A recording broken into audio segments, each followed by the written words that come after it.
E o nosso estudo de hoje é a lição 75 do livro Seara dos Médios. Expliquemos. Não desconheces que a doutrina espírita é a revivência do cristianismo em sua pureza. Nos primeiros tempos do Evangelho, os apóstolos da ideia edificante eram os médios da Boa Nova, espalhando-lhe os ensinos. Hoje o Espiritismo é a palavra que os complementa. Disse Jesus, necessário vos é nascer de novo. Apontemos que o mestre não se refere apenas a renascimento simbólico pela atitude, valioso, mas insuficiente, e sim a reencarnação em que o espírito se aprimora de corpo em corpo.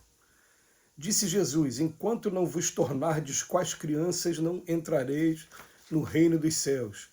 Esclareçamos que o mestre não aprova a inexperiência, e sim nos convida à simplicidade, a fim de que possamos viver sem tabus e sem artifícios. Disse Jesus, considerai os lírios do campo que não fiam nem tecem, entretanto Salomão, com toda a sua glória, jamais conseguiu vestir-se como um deles. Registremos que o mestre não apoia a preguiça em nome da fé, e sim dá ênfase justa ao dever cumprido, no qual ninguém precisa assaltar os recursos dos outros, a pretexto de garantir a própria felicidade, porquanto o lírio do campo onde medre atende à função que lhe cabe na economia da natureza. Disse Jesus, quem se humilhar será exaltado. Anotemos que o mestre não encoraja os que se fazem de tolos para senhorear o melhor quinhão na mesa do oportunismo, e sim estimula os que sustentam leais à reta consciência, prosseguindo sem perturbar os próprios irmãos no labor da providência divina que concede realizar. Disse Jesus, amai os vossos inimigos, fazei bem aos que vos fazem mal, e orai pelos que vos perseguem e caluniam.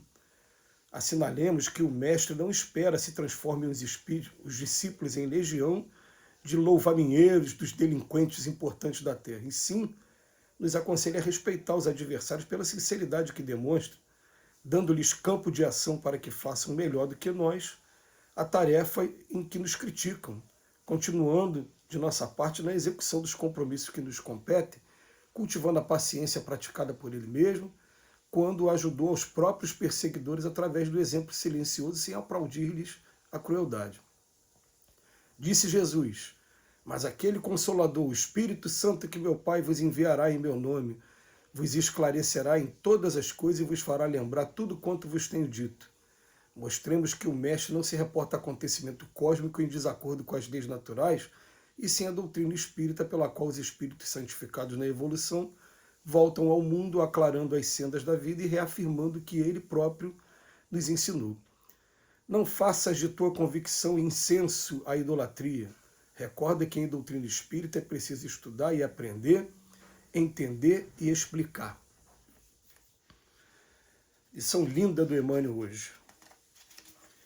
Eu me lembrei aqui de uma oportunidade que eu tive quando minha mãe ainda estava encarnada, e a minha mãe desencarnou no ano de 2011, teve um período que a minha mãe ela estava frequentando a igreja presbiteriana, uma igreja protestante, das tradicionais, com origem na Alemanha, através de João Calvino, e existia um grupo que ia até a casa da minha mãe toda segunda-feira de manhã, ou à noite, toda segunda-feira à noite, fazer um estudo evangélico. Eu participava do estudo com eles.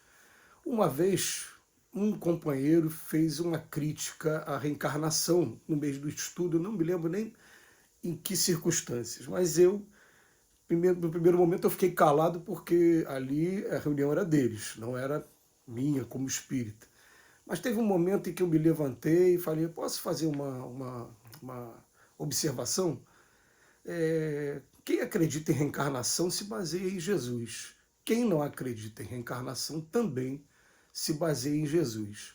Se Jesus é o nosso mestre, é o nosso guia, ou, segundo a palavra dele, o nosso único salvador, por que a gente, às vezes, ao invés da gente ficar degladiando com as ideias, a gente não procura em Jesus a inspiração para a gente ser humano melhor, respeitar uns aos outros, enfim. E o que o Emmanuel está fazendo aqui hoje, com esse estudo, é mostrando para a gente que o Espiritismo é simplesmente o Evangelho redivivo, é procurar buscar a essência do cristianismo e o comportamento dos cristãos mais antigos. Mas vamos lá, né? Os argumentos que são utilizados algumas vezes.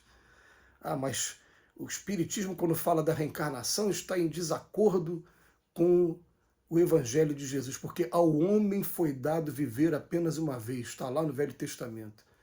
E eu pergunto, nós somos homens ou somos espíritos? Ou então eu pergunto assim, o espírito é dado viver somente uma vez? Então significa que depois que você morrer acabou? Ou você vai ser arrebatado pelo Pai? Ou vai ser levado ao juízo final? Cada um acredita em alguma coisa depois que terminar essa experiência aqui na Terra. Se continuou, nós somos espíritos, nós não somos corpo. Esse corpo aqui realmente, a hora que aconteceu o fenômeno morte, não tem como voltar atrás. Os casos de ressurreição da filha de Lázaro, que está lá os casos de ressurreição que estão narrados no Evangelho, aquilo ali, a nossa ciência de hoje, ela vai concordar. Depois que morreu, não tem como trazer o espírito de volta. Aquilo ali poderia ser casos de coma, e tanto é que na narrativa dos evangelistas, Jesus falava, não, ela apenas dorme. Ela não está morta. Tem os casos de letargia e casos de catalepsia. Letargia é coma total, catalepsia é coma parcial. Mas, enfim, a gente fica degladiando, às vezes, as ideias, quando, na verdade, são pontos de interpretação diferentes e que a única coisa que a gente precisa é aprender a respeitar as ideias, aqueles que interpretam de maneira diferente da gente. Mas o Emmanuel trouxe um manancial aqui, mais uma vez, para a gente. Disse Jesus, necessário vos é nascer de novo. Ele estava falando, não é apenas o renascimento simbólico pela atitude, mudança de atitude, não é só isso, não. É também através da reencarnação. É preciso nascer da água e do Espírito, e muitos interpretaram a água como sendo a água do batismo. Aí o Espiritismo veio falar, não, mas Jesus não batizava com água, está lá no início do capítulo 4 do Evangelho de João, e se eu não me engano, depois quando começa o capítulo 6, ele fala assim, Jesus e os discípulos batizavam, embora Jesus não batizava com água, Jesus batizava com o Espírito Santo. Né? E a água, na verdade, significa matéria. Esse que é o significado para a gente. Mas depois vem Jesus, fala que quando vos tornares criança, né, vem falando da simplicidade, da pureza do coração da criança e principalmente da confiança que tem. Hoje eu tenho plena ciência, comigo vai acontecer, quando eu chegar no plano espiritual, aquilo que eu preciso para o meu desenvolvimento. Se o pai acha que eu preciso passar por um tempo numa região umbralina, ele quer o meu bem.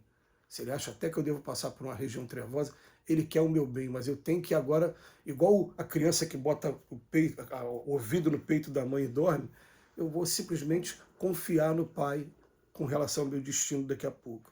Depois falo com relação aos lírios do campo, para que a gente não fique nessa ambição, essa ganância de conquistar bens, inclusive em prejuízo dos outros, arrumando problema com a lei de causa e efeito.